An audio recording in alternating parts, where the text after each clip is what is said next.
Salut, c'est Trado, voilà la vidéo de mise à jour pour l'or.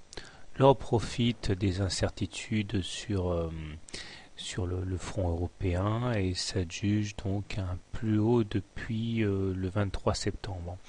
Effectivement, nous avons dépassé en séance en clôture également les plus hauts du 28 octobre et nous terminons sur des niveaux assez élevés à 1760 à quelques encablures à peine de la médiane de la fourchette d'Andrews marron ici, dont j'envisage toujours le ralliement. Ça permettrait également d'aller toucher le haut du canal bleu ici que j'avais signalé et donc d'effectuer la rotation telle qu'elle est généralement effectuée. Les indicateurs techniques sont de mieux en mieux orientés avec un MACD qui est au-dessus de son signal et positif. Le stochastique est également bien orienté puisqu'il est en zone de surachat. Et bon, au niveau du RSI, pas grand chose à signaler. Par contre, j'insisterai sur un truc, c'est que comme on peut le voir sur le stochastique, on a une divergence baissière. Je peux la signaler ici, puisque regardez, on a fait un plus haut sur les cours, mais qui n'est pas accompagné d'un plus haut sur le stochastique. Donc ça, c'est quelque chose dont il faut se méfier. C'est pas suffisant pour shorter l'or, mais c'est suffisant pour être aux aguets quand même. Alors au-delà, eh bien, nous terminons au-dessus d'une moyenne mobile à 20 séances haussières, donc on est toujours en tendance haussière. On est également au-dessus de la M7, ce qui veut dire que la M7 peut jouer son rôle d'amortisseur en cas d'attaque baissière.